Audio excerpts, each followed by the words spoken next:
L'Esprit du Seigneur est sur moi, parce que le Seigneur m'a consacré par l'onction. Il m'a envoyé annoncer la bonne nouvelle aux pauvres, guérir ceux qui ont le cœur brisé, annoncer aux captifs la délivrance, aux prisonniers la libération, proclamer une année de bienfaits accordée par le Seigneur. Je tressaille de joie dans le Seigneur, mon âme exulte en mon Dieu, car il m'a vêtu des vêtements du salut, il m'a couverte du manteau de la justice, comme le jeune marié orné du diadème, la jeune mariée que parent ses joyaux. Comme la terre fait éclore son germe, et le jardin germer ses semences, le Seigneur Dieu fera germer la justice et la louange devant toutes les nations. Chers frères et sœurs, en relisant ces paroles du prophète Isaïe, annonçant l'œuvre du salut en Jésus-Christ, il me vient à l'esprit le témoignage de Damien Stein, fondateur de la communauté catholique anglaise Cor et Lumen Christi, qui depuis plus de 25 ans exerce dans le monde entier un ministère d'enseignement, de guérison et de prophétie. Dans son livre préfacé par le cardinal Peter Turkson, il relate en effet: ma femme Cathy m'a prêté le livre Eva Increasing Faith, qui est un recueil de sermons de Smith Wigglesworth. Smith Wigglesworth était un des premiers pentecôtistes. Il avait une immense sainteté personnelle et un grand don de guérison. Un chapitre relate un rassemblement de 800 personnes en Afrique du Sud, parmi lesquelles 500 reçurent une guérison physique. De ma vie, je n'avais jamais entendu parler d'une telle proportion de guérison. Je ne croyais pas que cela pouvait être possible. Je me suis alors mis à crier: Seigneur, fais que je voie ça de mon vivant. J'étais à Dar es Salaam en Tanzanie, où je dirigeais l'atelier de guérison physique au cours d'une école de charisme. Mon équipe et moi avons donné beaucoup de paroles de connaissance et avons encouragé les autres à faire de même. Ce jour-là, en 1h30, plus de 800 personnes parmi les 1200 présentes ont reçu une guérison physique. Cela concernait des aveugles, des sourds et des boiteux. Ces derniers, désormais libérés de leurs béquilles. Que toute la gloire revienne à Dieu. Confère Damien Stein, Renouvelle tes merveilles, des dons spirituels pour aujourd'hui. Préface du cardinal Peter Turkson, pages 152 et 153. Oui, chers frères et sœurs, Jésus est le même hier, aujourd'hui et à jamais. Les signes messianiques restent d'actualité jusqu'à son retour glorieux, où Dieu seul sera notre joie pour l'éternité. En nous invitant à la joie en ce 3e dimanche de l'Avent, la parole de Dieu ne manque pas de nous indiquer quel doit être l'objet de cette joie.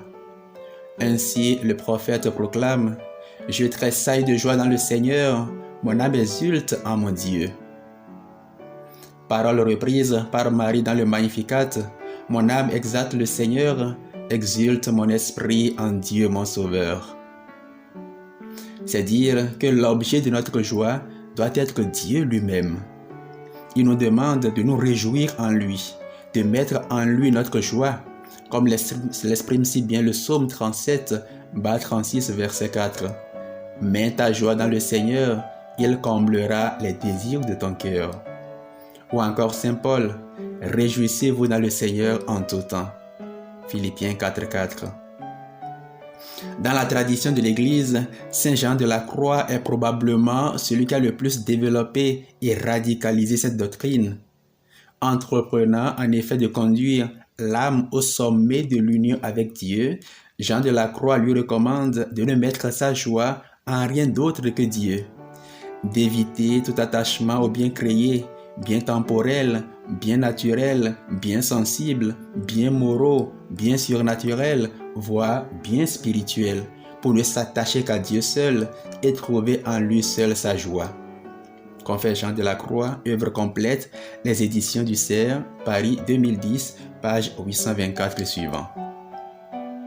À quoi sert-il, demande Jean de la Croix, de remuer le monde pour avoir des enfants si tel n'est pas le plan de Dieu pour toi, alors que ces enfants pourraient être pour toi une occasion d'offenser Dieu davantage?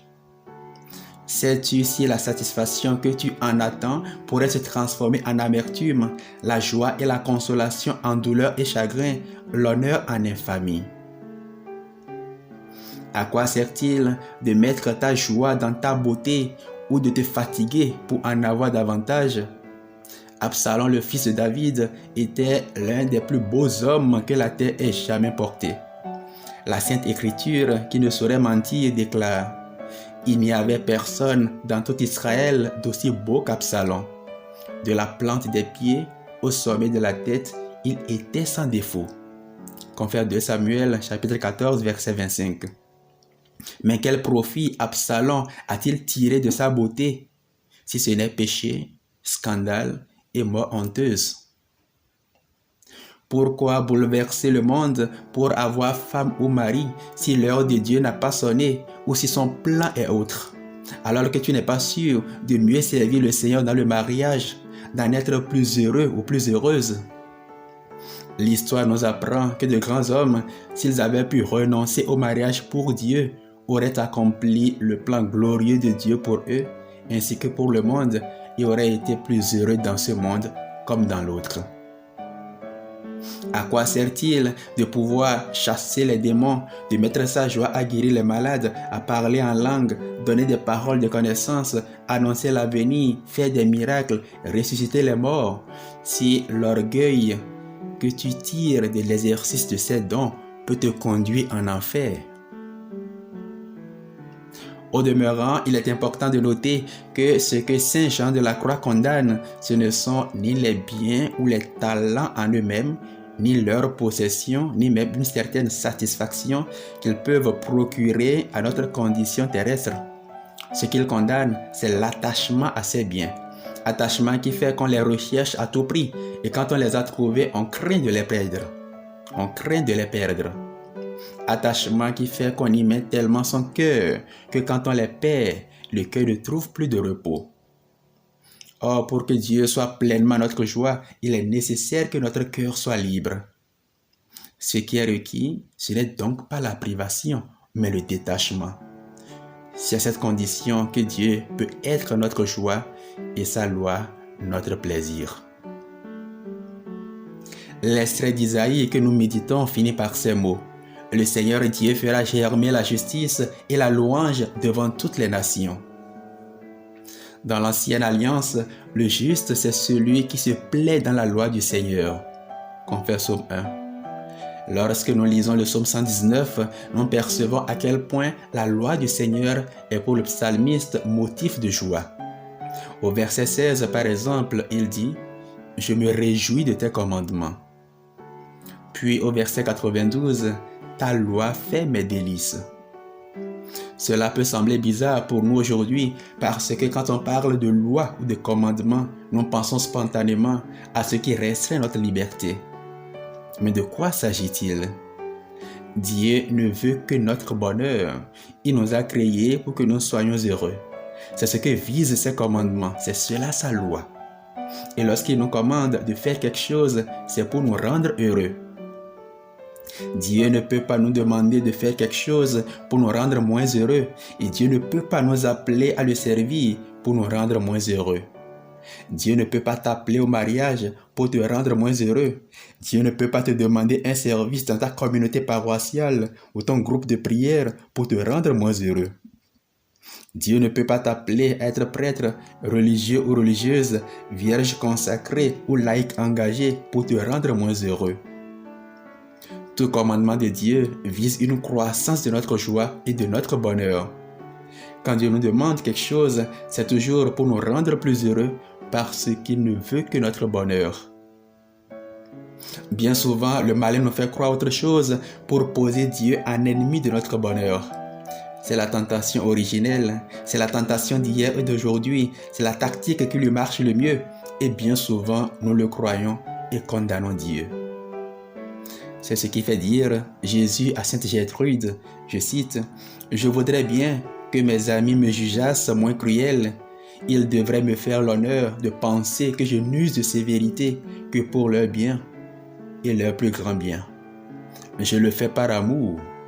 Et s'il ne le fallait pour les guérir ou pour accroître leur gloire éternelle, je ne permettrais même pas qu'un souffle du vent les contrariât. » Fin de citation. Mon frère, ma sœur, voici la vérité. Dieu est plus préoccupé de ton bonheur que toi-même. Et pour que tu sois heureux tant dans ce monde que dans l'autre, il a payé le prix le plus fort. Ses commandements ne sont que des chemins de bonheur. Sa loi est évangile, c'est-à-dire bonne nouvelle. Ceux qui l'ont compris vivent toujours dans la louange et leur joie grandit. La finale de la première lecture annonce que le Seigneur Dieu fera germer la louange devant toutes les nations. La louange est en effet le moyen privilégié pour entretenir la joie de Dieu en nous. Le merveilleux dans tout cela est que non seulement la louange nous remplit d'une joie et d'une espérance toute nouvelle, mais elle ouvre de nouvelles perspectives, crée un ordre nouveau et nous établit dans la victoire, parce que celui que nous louons combat pour nous. C'est ce qui s'est passé dans le second livre des Chroniques. Les fils de Moab et les fils d'Ammon, accompagnés par des Maonites, vinrent faire la guerre à Josaphat, roi de Juda. Alors l'Esprit du Seigneur fut sur Yahaziel le Lévite qui déclara « Ainsi parle le Seigneur, ne craignez pas et ne vous effrayez pas devant cette multitude nombreuse, car cette guerre n'est pas la vôtre, mais celle de Dieu. » Alors le peuple se mit à louer le Seigneur. Au moment où ils commençaient leurs acclamations de louange, le Seigneur mit des agents de discorde parmi les fils d'Ammon, de Moab et de la montagne de Séir pour les détruire et les exterminer. Quand ils eurent fini avec les habitants de Séir, ils contribuèrent à s'anéantir les uns les autres. Et le peuple de Dieu s'en retourna à Jérusalem dans la joie, au son des harpes, des cithars et des trompettes, vainqueurs sans avoir eu à combattre. Confère 2 Chroniques, chapitre 20, versets 1 à 30. C'est ce qui s'est passé aussi avec Paul et Silas en prison. Aux environs de minuit, Paul et Silas en prière chantaient les louanges de Dieu et les autres prisonniers les écoutaient. Tout d'un coup, il y eut un tremblement de terre si violent que les fondations du bâtiment en furent ébranlées. Toutes les portes s'ouvrirent à l'instant même et les entraves de tous les prisonniers sautèrent. Cette libération va conduire le gardien de la prison et toute sa famille à se convertir au Christ et à laisser déborder sa joie de croire en Dieu. Confère Actes des Apôtres, chapitre 16, versets 25 et suivants. Chers frères et sœurs, louer Dieu pour une situation difficile ne veut pas dire que nous sommes d'accord avec cette situation ou que nous la voulons, mais que nous l'acceptons et nous croyons qu'elle n'échappe pas à la souveraineté de Dieu. Dans son livre « Puissance de la louange », Merlin Carothers raconte l'expérience d'un homme, le père de Jim, qui buvait depuis 30 ans. Durant toutes ces années, sa famille priait pour que Dieu le libère, mais sans succès. Après avoir suivi un enseignement sur la louange, ils décidèrent de passer le reste de la journée à louer Dieu pour leur vie et la situation difficile que traversait la famille. Au fur et à mesure que leur louange montait, leur confiance en Dieu grandissait et une joie inattendue naissait dans leur cœur. Le père de Jim fut délivré de l'alcoolisme. Il devint témoin de la miséricorde du Seigneur. Dire que pendant 30 ans, nous avons prié pour que Dieu transforme papa sans succès, s'exclame Jim. Et nous avons passé seulement une journée à le louer pour son état et tout a changé. Confère Puissance de la louange, pages 7 et 8. La louange renouvelle notre confiance en Dieu et libère sa puissance qui est capable de faire tout concourir à notre bien, à notre plus grand bien.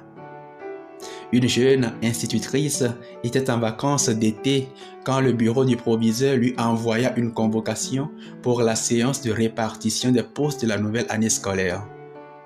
Mais elle ne reçut pas la lettre, n'assista donc pas à la séance et sa place fut attribuée à un autre.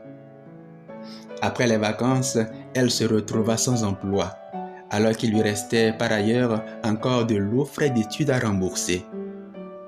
Elle fut tentée de s'affoler et de retourner chez ses parents qui habitaient dans un autre état. Mais se souvenant d'un livre qu'elle avait lu sur la louange, elle se maîtrisa et loua Dieu en confessant qu'il avait sûrement un plan parfait pour sa vie. Pendant 2 jours, elle loua Dieu et réprimant toute tentation de désespoir. Le 3e jour, une voisine l'appela par-dessus la clôture de son jardin. « Vous savez, lui dit-elle, vous devriez vraiment enseigner dans une école chrétienne. Pourquoi ne téléphonez-vous pas au directeur de l'école où va mon fils ?»